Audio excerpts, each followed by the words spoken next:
שלום, כאן מיכאל רוס עם סטרייט פרנדלי, שלום שלום, אנחנו בפרק מיוחד. איך אני תמיד אומר את זה? אז קודם כל פה זה לא באמת פרק, זה משהו מאוד מאוד מאוד קצר. בעצם אני רוצה להזמין אתכם ואתכן המאזינות והמאזינים היקרים שלנו, לאיזושהי הזדמנות מאוד ייחודית ומעניינת.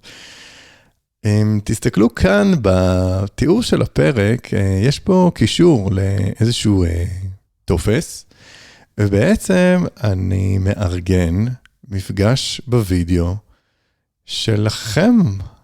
כן, כן, אני רוצה לפגוש אתכם, אני רוצה לשמוע איך זה להאזין לפודקאסט, איך זה פוגש אתכם, מה מעניין יותר, מה מעניין פחות.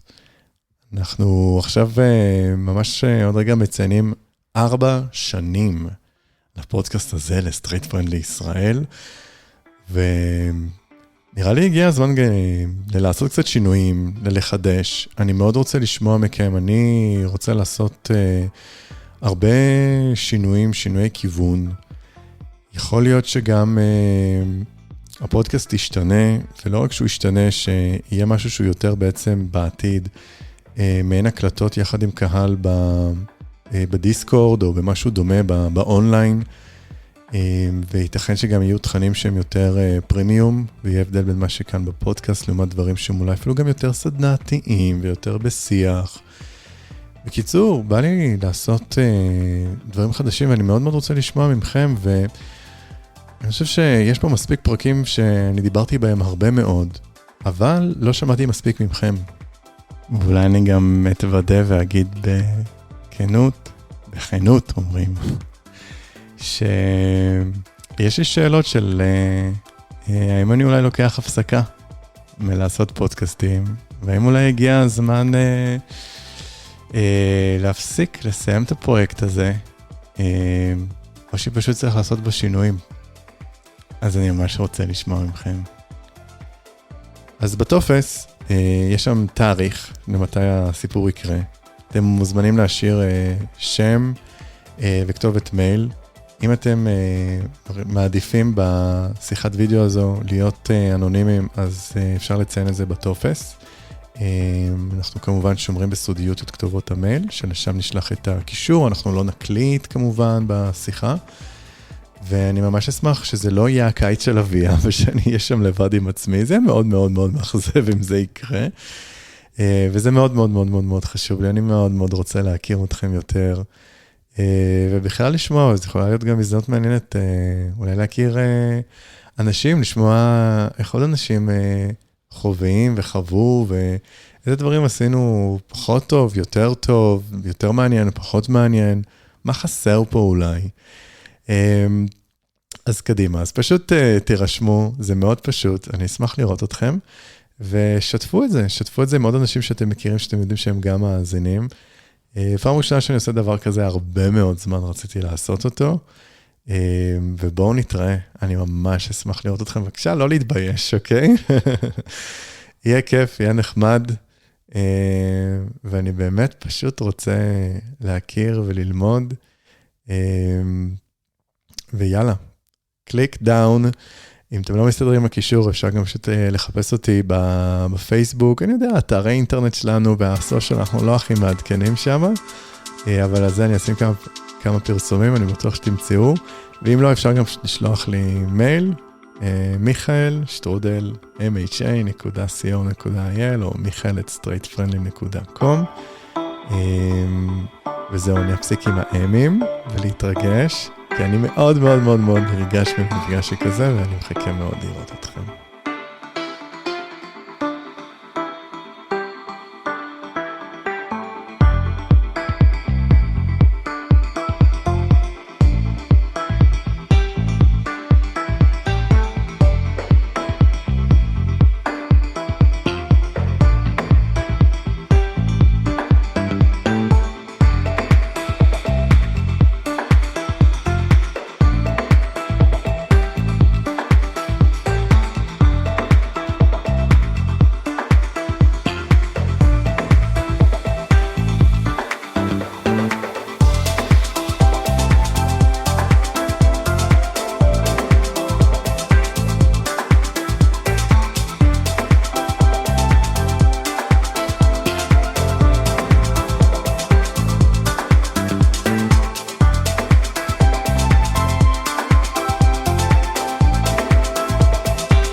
Let's talk for and about the LGBT communities around the world. I'm Michael Ross, and this is Straight Friendly.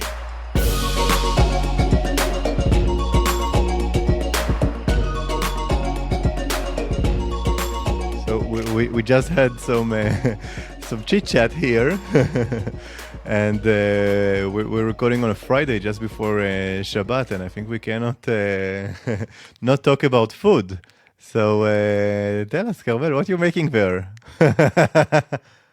Well, in the 5 minutes break that we had between recording for this lovely podcast, I popped in my chatzilim, my eggplant, into the oven, and I'm gonna roast it. I don't have a gas stove, which is really so unfortunate because I can't get that quite the charring. But I will Mm-hmm. broil it afterwards in order to, as best as I can with my electric stove, um, create some more flavor. But yeah, I do like my eggplants. I'll probably make a challah, which I Wow. love to infuse kabocha squash into the dough. So I call it kabo challah. That's my Japanese recipe. Y'all need to go make it now. Please, maybe you can send us also the recipe that we will put here in the description. Who It's knows? online. I'll send you the link. You can put it down right here. It's Delicious. so It much adds a bit of around a, food. well, it adds a nice color. It adds a little moisture and a nutty flavor. It's excellent for dipping into stews. I am quite a fan. And you know, when I only arrived to Canada, I arrived immediately to Hope, BC, where I was house sitting. Hope, who could know about Hope? Very symbolic place with its name, Hope, to start my Canadian journey.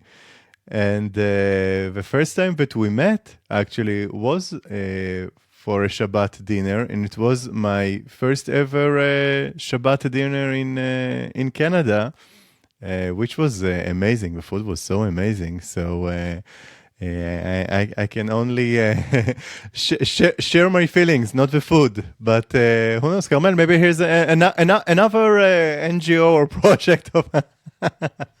Right? This is the joke in the family and among my friends now is, I tend to start a number of projects. The good thing is that I start them and I develop them and I nourish them and they grow and they become wonderful projects that could bring me a lot of joy, also a lot of thirst, but mostly joy. But I keep seeing other ways to ignite my passions. In my latest one, I just had an epiphany. You know that TV show Finding Your Roots on PBS with Henry Louis Gates Jr.? Okay. It's where all these celebrities discover that they descend from yada, yada, yada, and they do genealogical digging. I want to be Henry. I want to be the person who helps people discover where they come from and their roots. And I want to be the person that dishes it to them. Oh, wow, wow. And we're actually also going through, both of us are doing some genealogical research. I'm waiting for my DNA test results to see if there are any relations also to any Sephardic. We have some tail in our family that we're all in Belarus and Ukraine, but with dark hair, and there's some family story that maybe we are been living in Okay. Spain, but who knows? So we also have this family tale. Oh, really? Um, yeah, but it doesn't show up in my DNA. Although I have to say, um, when filling out DNA tests, and I did 23andMe, I regret saying what I thought I was. I should have left that blank because I do think that that does tweak a little bit the answers because it's used as a reference or as a guide. Um, because according to my mother, and this is a recent trip to Israel, December 2022, before the protests began, she just drops on me this whole info bomb that we're also Sephardic, and I was like, huh, you're telling this on the train to Haifa. I'm like, sorry. For 37 years, you've been saying we're Ashkenazi. She's like, yeah, we are. And I'm like, but now you're saying we're Sephardic? It doesn't show up in my DNA, at least with 23andMe, but perhaps if I did it with Ancestry, it might be different. Who are you doing yours with? I did actually on ancestry, and but it goes only to around 200 years ago back. And now I'm doing some other tests. I forgot the company's name, where it goes 600 years back. Yeah, much more complicated test to do. But yeah, in my ancestry results, it was really shocking. Like I knew also in our family, we're not really talking about the past. This very Soviet. I know it's like from my grandmother. Only like few months before she passed away, I like told her like. Babuля, grandma. We speak in Russian. Like I really want to know my story, and then like literally from the hospital, just in her last month, I finally discovered some of the stories, and then in the DNA test, like the result was like shocking. Like for me, like 100% Jewish, Ashkenazi East European. What also proves the stories that the previous ancestors they were more Orthodox in different times. Actually, my parents are a Shidduch. But yeah. Also, So Michael, do you read Russian? I'm sorry. Do you read Russian? A little bit, yeah. But A little I bit. learned only when I was 17, 18. Like, we're like, once the family moved to Israel with this whole kur hituch, what we call, like you have to delete almost all of your identities. Same, And same in my this, family. Yeah, no more Polish, no more Yiddish, only Hebrew. The yeah, reason why I asked if you know Russian, because um, I've recently, on a field date, picked up someone to help me translate a bunch of documents that are from Belarus. Then it might have been Poland. That's where my grandfather's, my Saba's side of the family was from. Anyway, this is really diving into genealogy nerd land, but I hope you're here for it because I am that person in the family. There's always one person in the family who's super into their roots and wanting to know where everyone comes from, has the family tree. I think I even have like the scroll right here I can show you. Like, show us, this show is us. the Atlasovich family tree that my mom made, Wow. and it like hung in a room. You can actually see it hung around a room in Israel, on a string, and at a family reunion in 1990 something.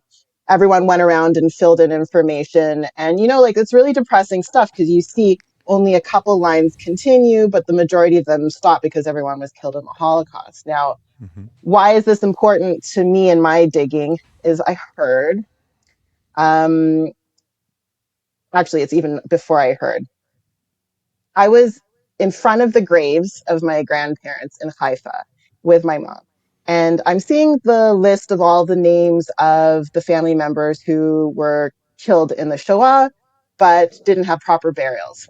I see it on my saftas, and I see it also on my sabas. But my sabas list is hella small, and I couldn't understand why it was so small, whereas my saftas was like a laundry list. Everyone that she remembered who was killed. And I asked my mom, and I was a child, I said, I know Saba was married before and had a first wife and had a baby, your half sister. Why aren't they included in this list? And my mom was really taken aback by that because she had never put two and two together that her half sister, that she had a half sibling who was killed in the Shoah. And she remembered having a very small conversation, a very short and small conversation with her father when she was younger, saying, wanting to inquire about the first wife and the girl. And he said, not only can I not remember their names, but I can't even remember her face.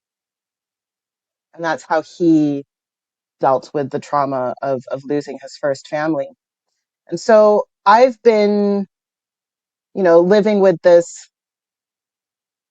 how would you say, just having to accept that their names were lost to time. And most recently, I have been digging. Now, my mom did a fantastic job with the family tree, but this was before online archives and digitization and translation abilities, and a lot of information that was formerly not accessible unless you were local and going to all of these places and digging through the boxes, it's now available. So I just put in a few little, details here and there, put some feelers out to archives, and lo and behold, found the registration card of my grandfather from Schlachtensee DP camp in Berlin, and listed are the two names of his two wives. And the first one is Hanna Schuster, and the second one is Shifra Lasovich, my Safta. But I know your last name is also, you've got Schusters in your family, but hear this. I just found out, even my mom doesn't know this yet, so I have to tell her.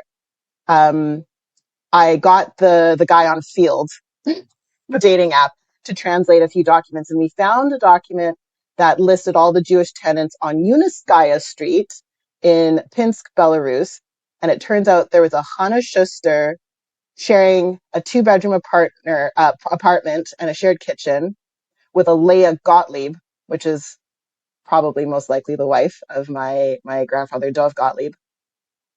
And so there's two people.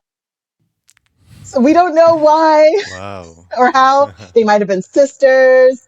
I also know that my grandfather took on an alias, a Moshe Abramovich, which is not Dov Gottlieb. So we don't really know who's who, what's what. Maybe there's a lot going on here, and I'm still trying to figure it out. But the plot has thickened, and we now know that my grandfather's testimony at Yad Vashem quoted his first wife being Leah Gottlieb. So then why does his registration card at Schlachtensee DP camp say Hanna Schuster? Wow. Tune in next time for a future episode.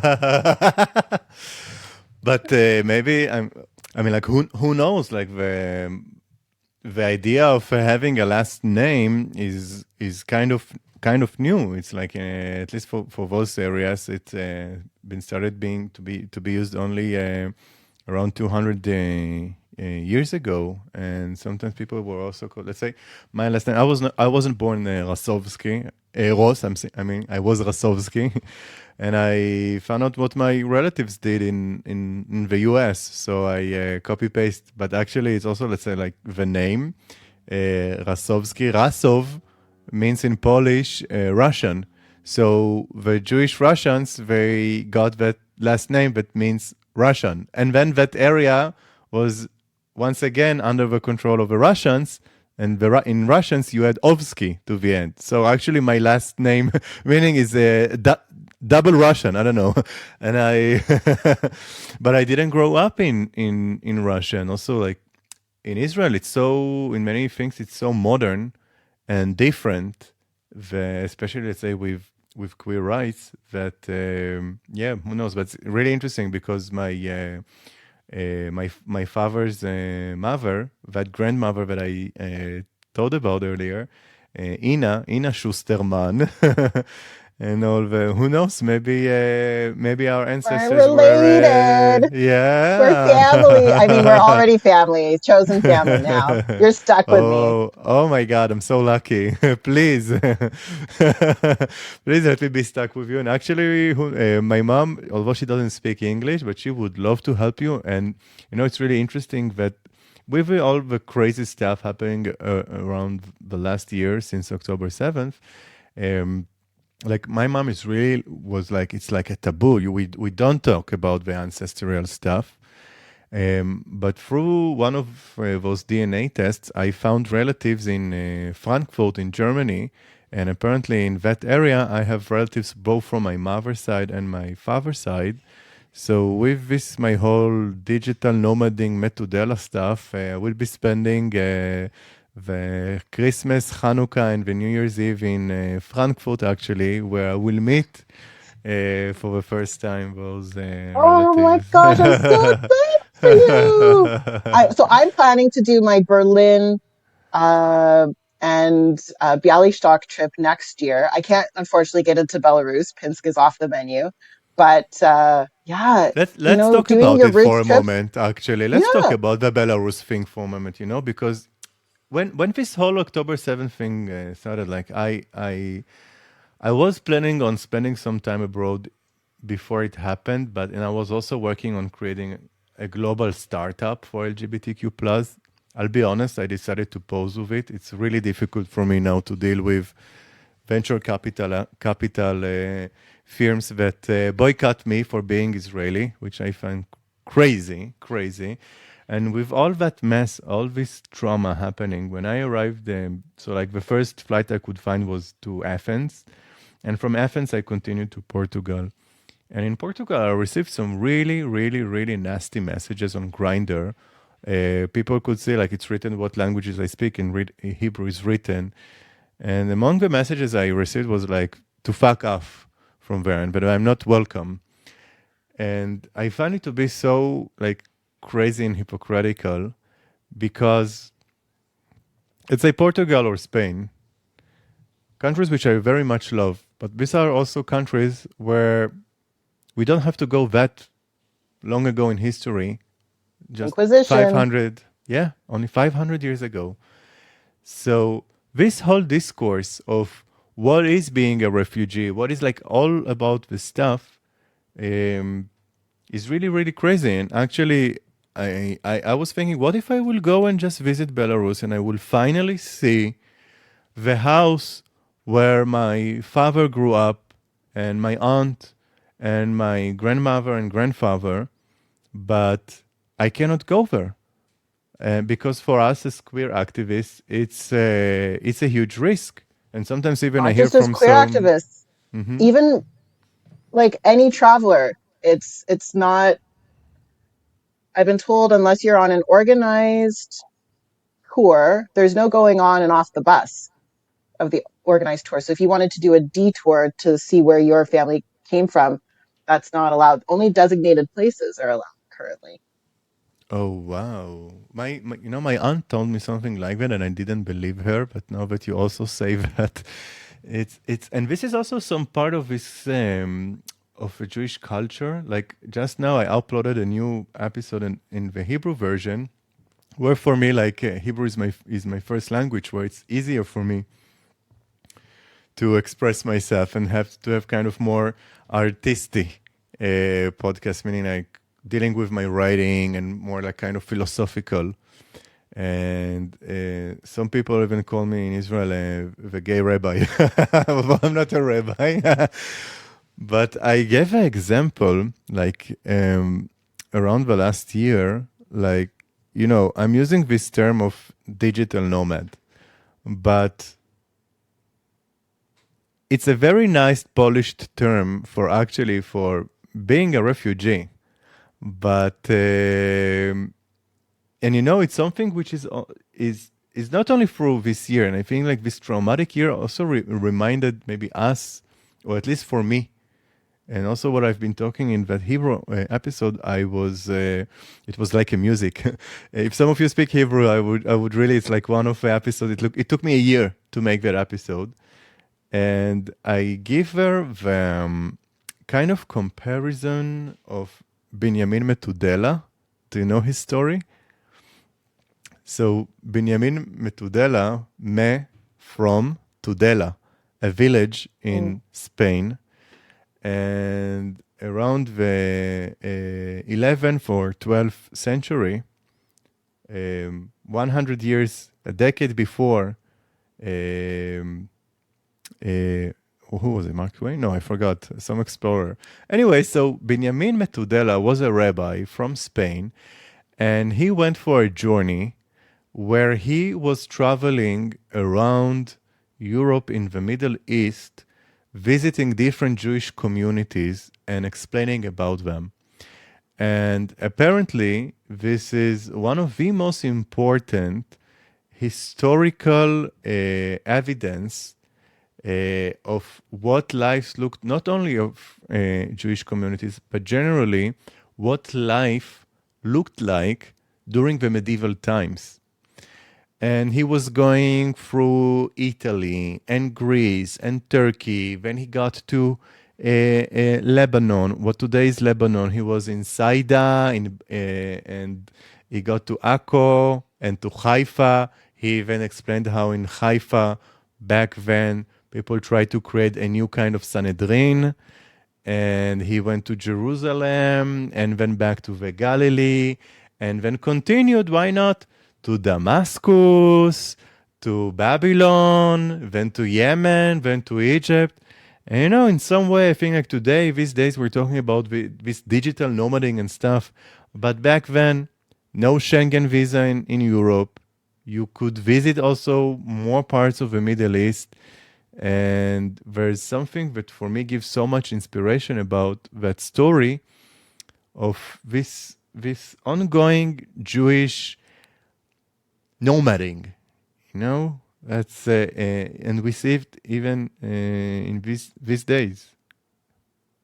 Oh, I've definitely led a quasi-nomadic life. I'm currently in Vancouver because I've got aging parents and I'm the primary caregiver. But, without that as an attachment, I don't think I feel like I need to be in any one particular place. I feel like I can be at home anywhere, and I'm very lucky to know a lot of people in a lot of different places. And I mean, I just spent 3 weeks in Montreal. 100% could totally move there.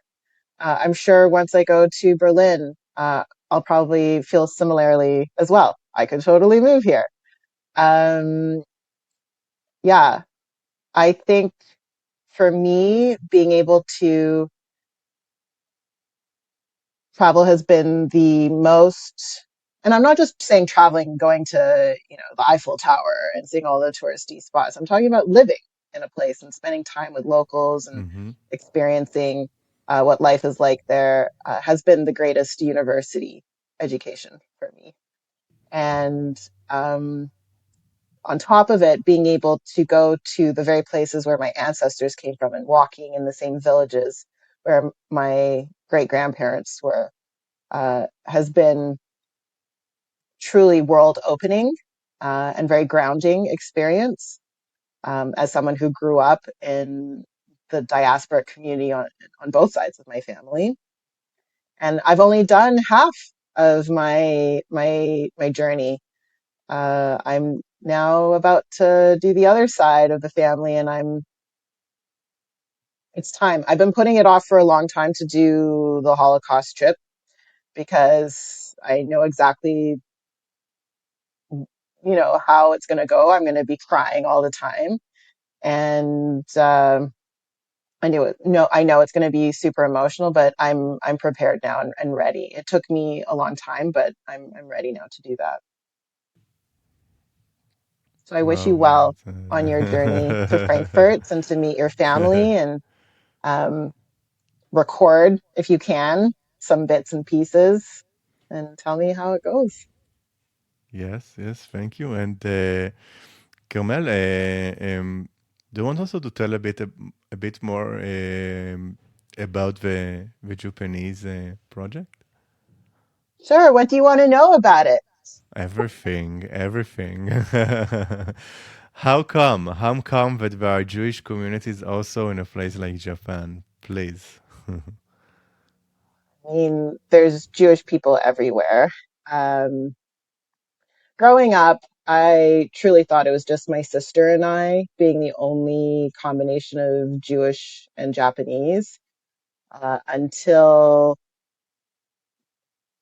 I met at the time, what I thought was a Japanese Israeli who was just traveling through with her mom, her and her sister.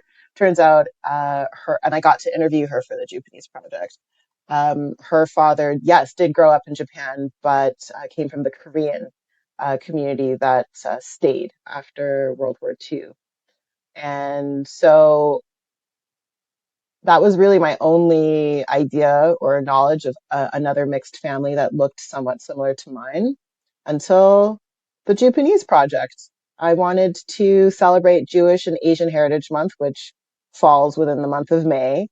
And I got together different combinations of Jewish and Japanese families and put a call out for a Zoom call during the pandemic.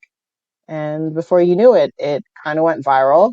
And we managed to, up until now, find 250 plus Japanese individuals, couples, and families all over the world. And I mean, it's been a project of a lifetime and a dream come true to meet other people like you, uh, see what some of the similarities have been like, see what some of the differences have been like. And even though I have met um, hundreds of us now, I still haven't found my exact combo that I find in my family. I still haven't found an Israeli Ashkenazi woman with a Japanese Canadian uh, man combination yet. So I'm Who still knows? Maybe holding through out. this recording. Who knows? Who knows? Who knows? Wait, are we doing But shidduchim? Are we doing matchmaking here? people have asked, and I think once the archives goes live in May, next May 2025, people will start listening to interviews and see what everyone who participated in the project looks like. And I'm sure they'll be coming in and be like, oh, do you know if so and so is single? That's a Yeah. mitzvah. That's a mitzvah. Maybe there will be some couples to come out of this. But more importantly, I just want people to celebrate Japanese joy. It's been a really tough time to be doing this project throughout this particular year since October 7th. My project, I've been collecting interviews for 3 years now. And so now that I'm coming back and circling back to some of the interviewees and being like, okay, I've processed your interview. Can you please take a look at this and let me know if there's anything that you'd like to edit out? I've been receiving some difficult feedback that this year has been really detrimental to the mental health of a lot of people. They also, not only do they not have the capacity to look at this interview, but some of the contents are triggering for them.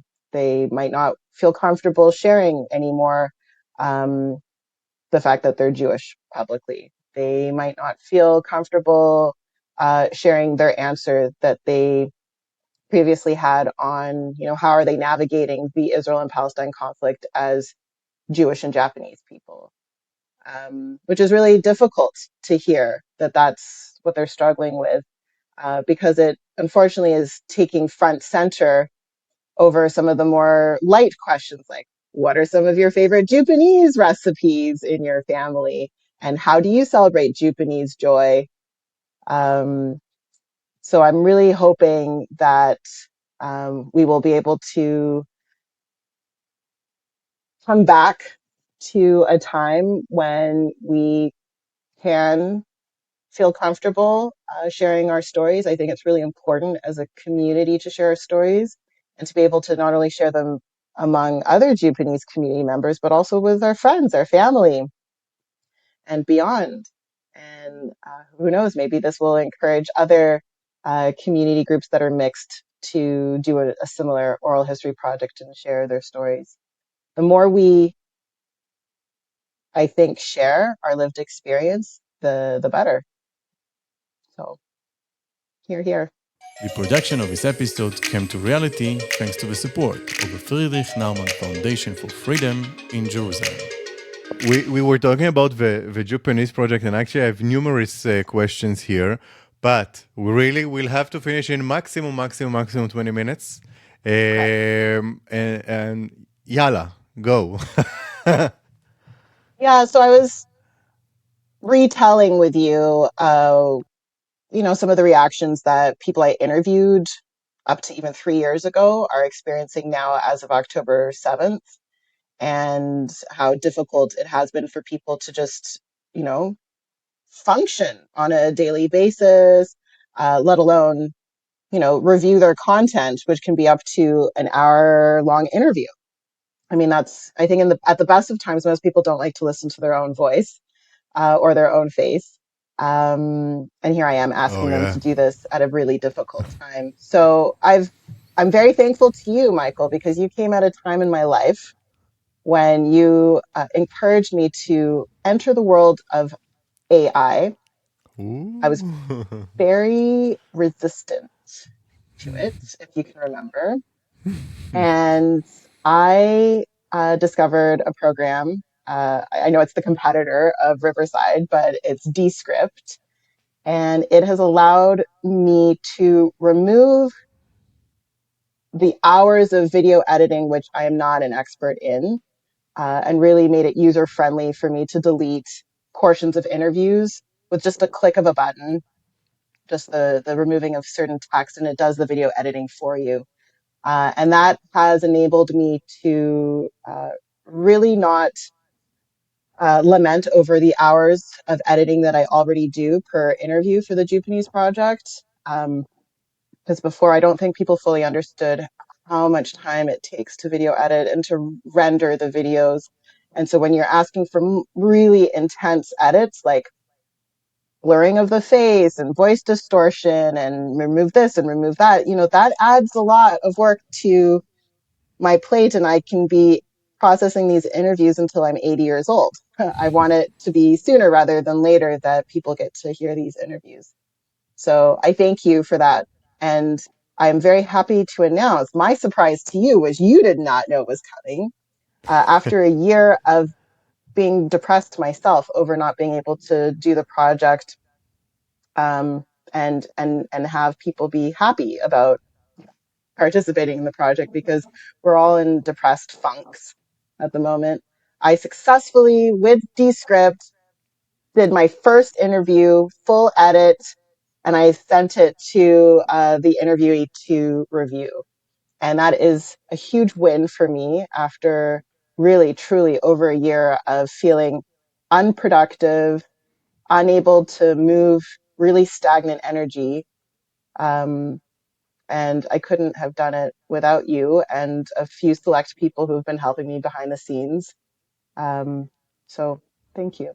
Toda rabah. Wow, thank you so much, Carmel. Thank you to you. I didn't know. I remember the struggle. That's wow, wow. Actually, like I'm now also uploading few episodes about queer entrepreneurship, and some of the content that I lecture about, I teach entrepreneurship and not related to LGBTQ plus stuff and 2S to spirit, which I learned here.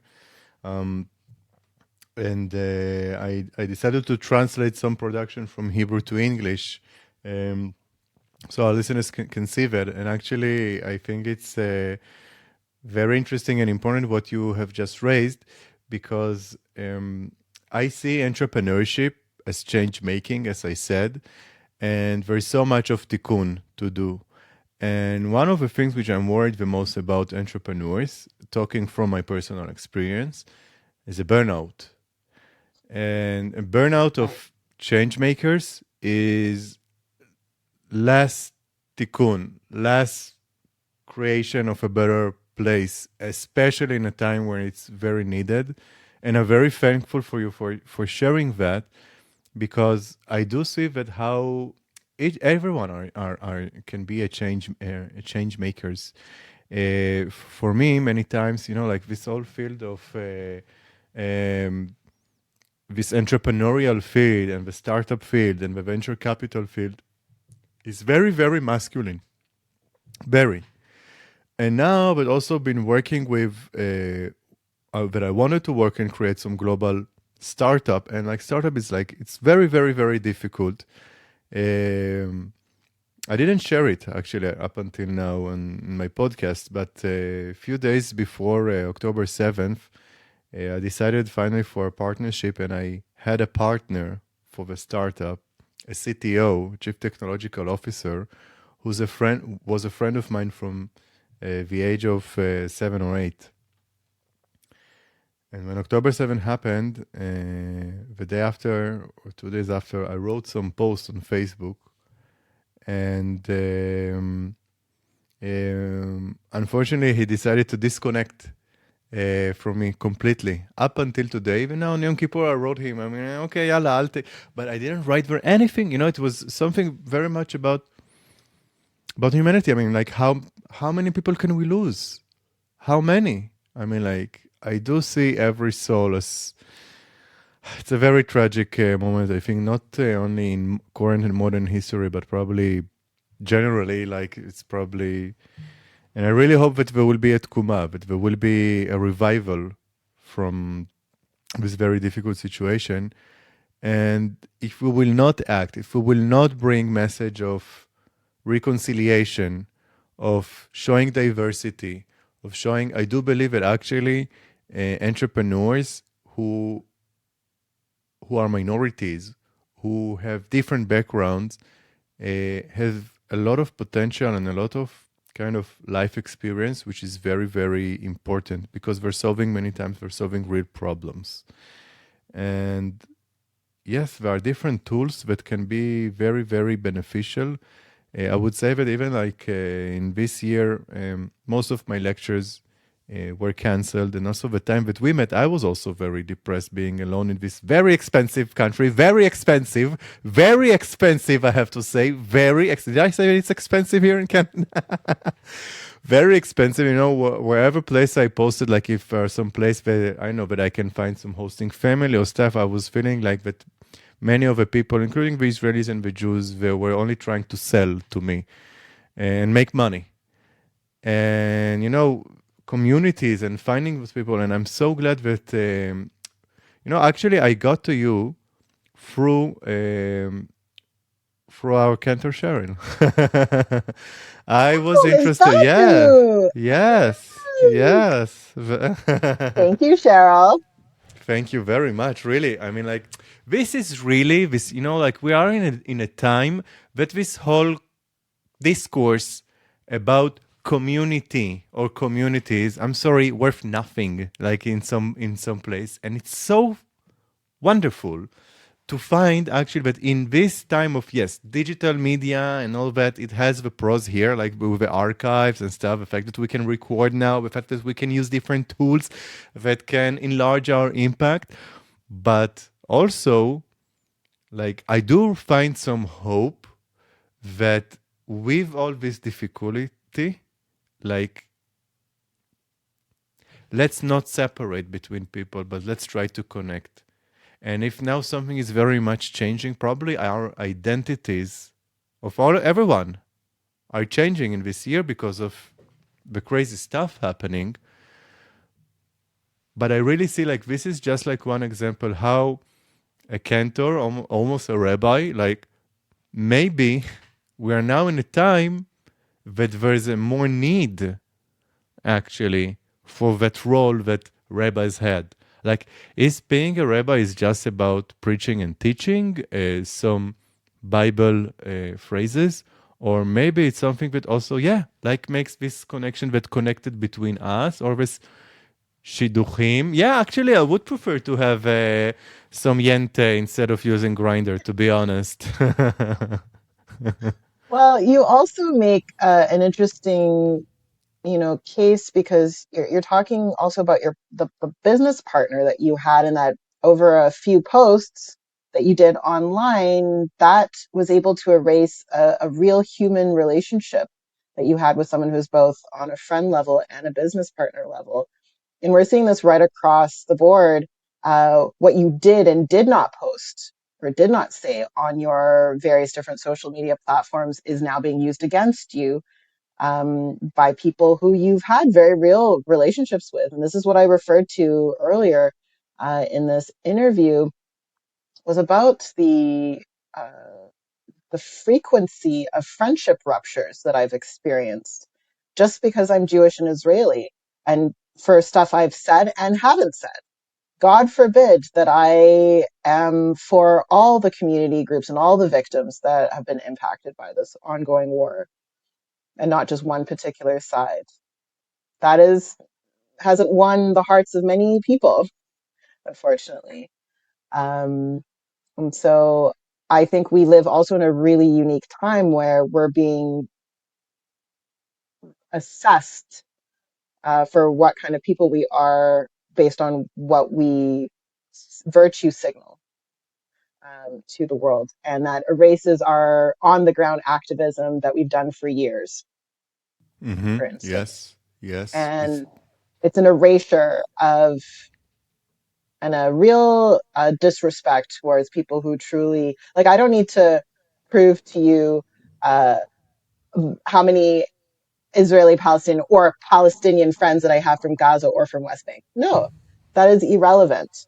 And I don't need to share that information with you in order to prove to you and the rest of the world that I am an ally and that I'm for someone for peace and coexistence and that I do care for everyone's lives.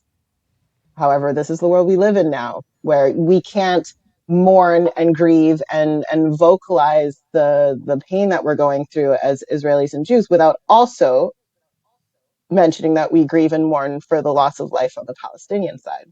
It's like this zero sum game, which doesn't offer the fact that we can very much mourn for more than one community. And I don't have to, at the time of my grieving, need to also virtue signal to other people that I'm also grieving for a community that is not my own. yeah. There was some suggestion here now, but Carmel, we have a lot to talk about. I very cherish that, and I thank you for like phrasing for something which I didn't have completely the phrasing for.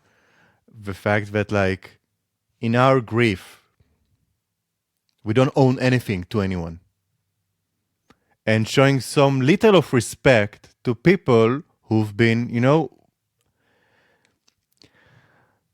well, it's very ironically the few very last episodes that I produced in English just before the COVID was when I unfortunately a teenager, 18 years old, who's a Druze from the Galilee in Israel. She was murdered for being a lesbian. She was murdered by her brother.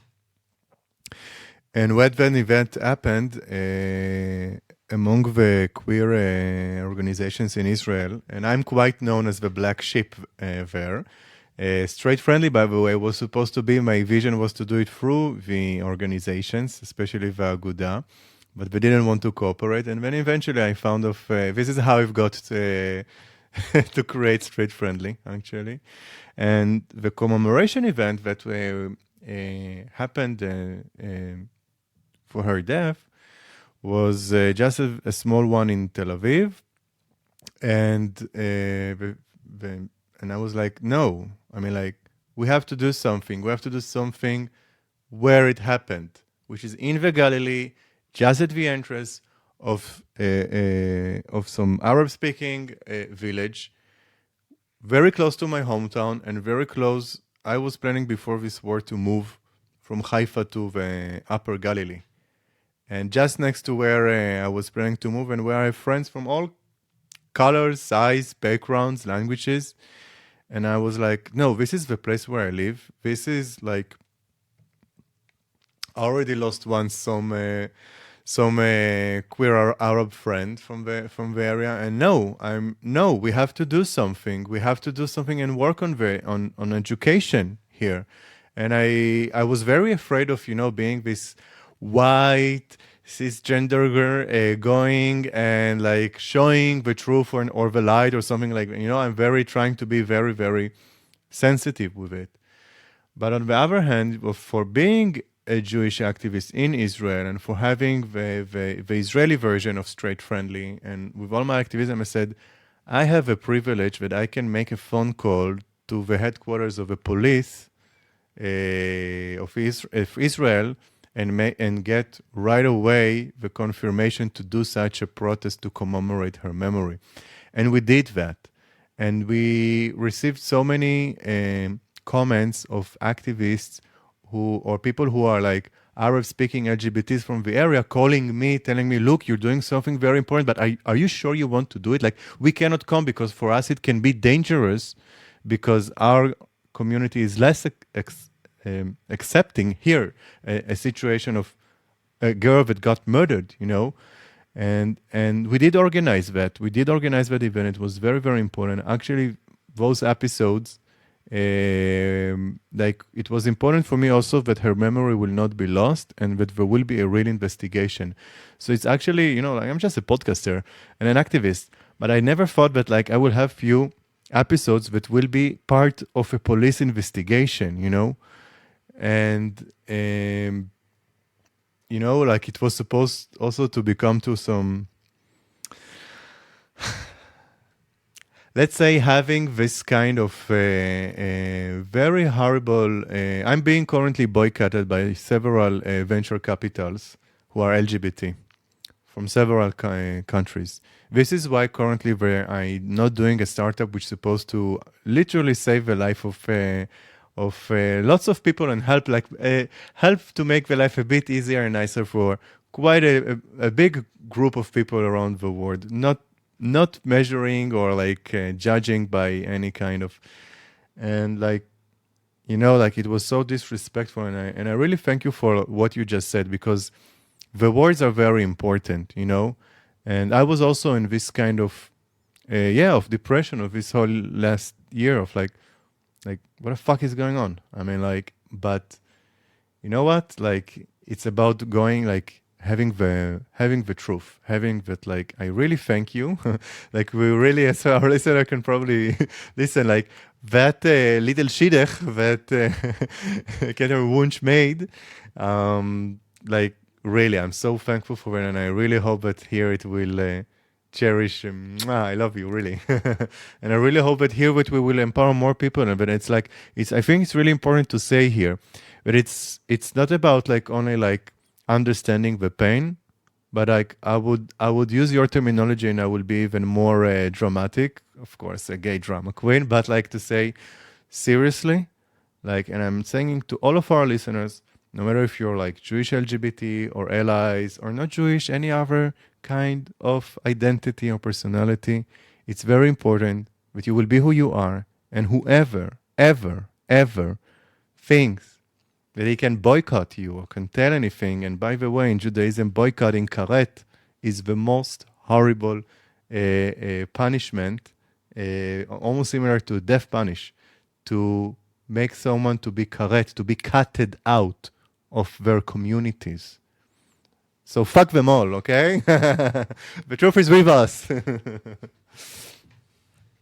I also think it's important to weave into this that people who have already gone through trauma and more than one trauma tend to be a little more resilient. Um, and so when October 7th happened, I mean, it obviously triggered for me memories of my cousin's shooting and just all the shootings that have happened in general to the Jewish community in North America and also to the queer community. And so I think for me, I was able to kick into gear a little bit more quickly and offer some sort of leadership in the Jewish queer trans community outside of Israel because I was already subjected to Yeah. trauma. And I found that most Israelis that I knew were able to uh, function a lot better than some other people um, in the Jewish community because this is the reality that we've constantly been dealing with and living with. So, and I see that today. I'm not trying to compare trauma or go into oppression Olympics, but there really can be said, and I'm sure there's PhDs out there working on this or have already worked on it, that if you are part of an already marginalized community and have experienced trauma, then when more trauma happens, yeah, you get triggered, but it's not the initial shock. And Like so vaccination. it's like being poisoned. in little increments at every single time, so that when more poison comes your way, you don't completely lose the ability to function. Yeah. And And that's maybe a sad reality that our trauma has inoculated us to more trauma. but also made us to be stronger, and maybe this is also a very important message, in a message of also of education, and also of, in these times we have to acknowledge diversity and the differences that, let's say, like being in Canada, let's say, or in other country, like Jewish or Israeli is not necessarily the same. And being coming from a rural area, for instance, and so on and so on, we have to acknowledge the differences.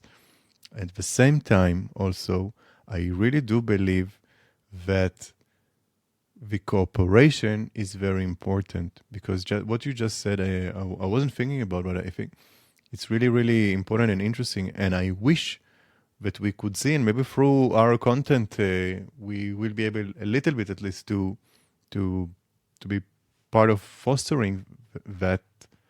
I do believe that Israeli LGBT and allies can learn a lot from some of the synagogues, the queer synagogues, at least those in the US, which I'm more familiar with.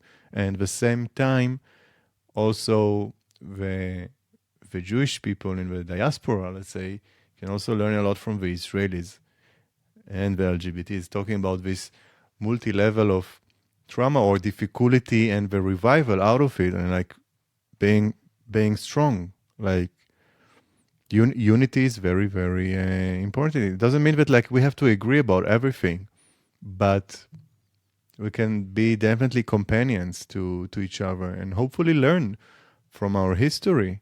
We didn't have a time to talk about it this time, that's for sure. We will have to do other episodes in the future, but let's say even now, we didn't even talk, and we will not have the time, unfortunately, also about some of them. Like there were also in Canada some kind of, if we're talking about Japanese heritage here in Canada, I didn't know until a few months ago of my visit that there were even like kind of concentration camps, right?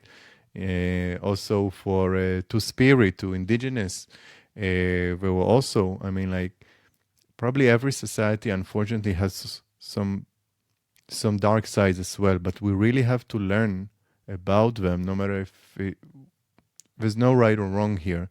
It's about acknowledging the pain and learning, try to make it better. I love that you're optimistic, that we have to be more cooperative. I feel I'm just really jaded now, and um, no longer have the compassion that I once had in my tank. I'm burnt out. Having done community engagement for so long and so many years, and then find out that just because of my nationality that I hold a citizenship to a country, I can be canceled. Um, Despite all the years of work and support that I've done for other communities, has been quite traumatizing for me. So, like you, I've lost business, I've lost partnerships, community partners. It's like my grandfather used to say, which my mom keeps repeating. And he said this in Yiddish, which I don't remember how to say it, but something along the lines of, it's difficult being a Jew. It is. It is. Um, but this is what it is. Yet, 22% of Nobel Prize winners are Jews. The amount of startups that started in Israel, it has some reason for that. I don't think that it's about the genes or something biological or inherited, but maybe it's something cultural. And I think that minorities have actually, like, groups that struggle. They're also like, every problem is an opportunity. And we have some real problems and real opportunities to solve. And also the message of like, hey, like what we have just been talking about, this like, you can't burn out the people who work for your communities. We are standing on the shoulders of our previous ancestors and activists, and there will be the others that will be standing on our shoulders. Amen. Amen to that. Carmel, thank you very, very much. תודה רבה. I love you, dear. I'm so glad that we did that, and I hope that we gave some food for thought for our listeners. Also some empowerment and also some self-examination, especially now around the holidays. It's very important. So Shabbat Shalom. Shabbat Shalom.